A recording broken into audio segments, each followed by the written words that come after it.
तो दोस्तों ये जो कहानी है सिर्फ सुनने की नहीं, महसूस करने की है। अगर दिल छू जाए तो लाइक सब्सक्राइब ज़रूर कीजिएगा और एक प्यारा सा कमेंट करके बताइएगा कि क्या प्यार करना पाप होता है। तो दोस्तों कहानी शुरू करते हैं। साधु और विधवा, आत्मा का मिलन या समाज का आरोप। वो रात बेहद सर्द थी। बारिश की हर बूंद जैसे किसी अधूरी मोहब्बत की तरह दिल पर गिर रही थी। गांव रामपुर में एक टूटी झोंपड़ी में अकेली रहती थी सीमा, एक विधवा जिसे समाज ने कभी समझा नहीं। उसका अपराध बस इतना सा था कि वह जवान थी और अकेली।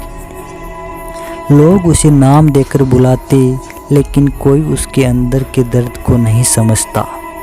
एक साधु का आगमन। स्वामी राघव। गांव के बाहर एक दिन आया एक तपस्वी स्वामी राघव। जटाओं से भरा सिर, आंखों में शांति और चेहरे पे तेज। वह पीपल के नीचे धुनी रमाता और गांव वालों को धर्म, स्वयं और आत्मज्ञान की बातें बताता। सीमा भी एक दिन चुपके से बैठ गई उसका प्रवचन सुनने, और उसके शब्दों में कुछ ऐसा था जो उसके दिल को छू गया। धीरे धीरे सीमा हर दिन जाती, चुपचाप बैठती, सुनती और उसकी आंखों से आंसू बहते।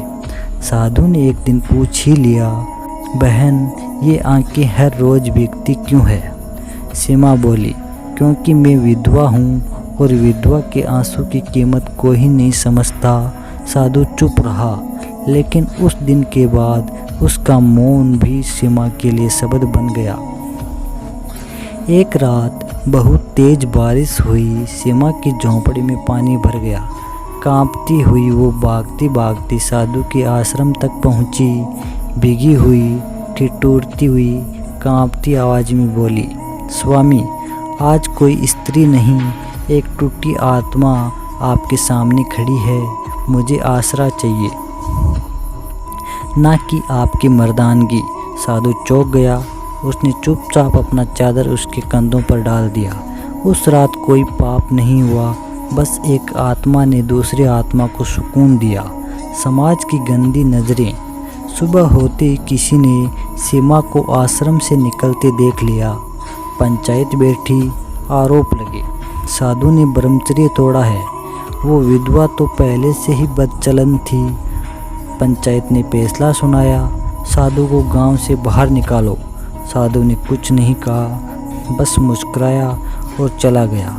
लेकिन जाते जाते सीमा से कहा, शरीर नहीं जुड़ते थे, उस रात आत्माएं जुड़ी थी, पर अफसोस समाज सिर्फ शरीर देखता है। साधु चला गया, लेकिन सीमा अब टूटी नहीं थी। वो अब जान चुकी थी कि उसकी आत्मा भी पवित्र है।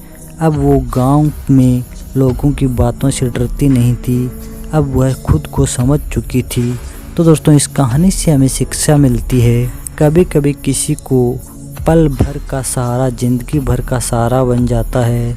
समाज जिसे पाप कहता है, शायद वो किसी आत्मा की मुक्ति का रास्ता होता है। हर रिश्ता शरीर से नहीं होता, कुछ रिश्ते आत्मा से आत्मा तक होते हैं। तो दोस्तों ये कहानी आप लोगों को कैसी लगी? अच्छी लगी हो तो लाइक सब्सक्राइब कीजिएगा और एक प्यारा सा कमेंट ज़रूर कीजिएगा। मिलते हैं नेक्स्ट गाने में, तब तक के लिए बाय।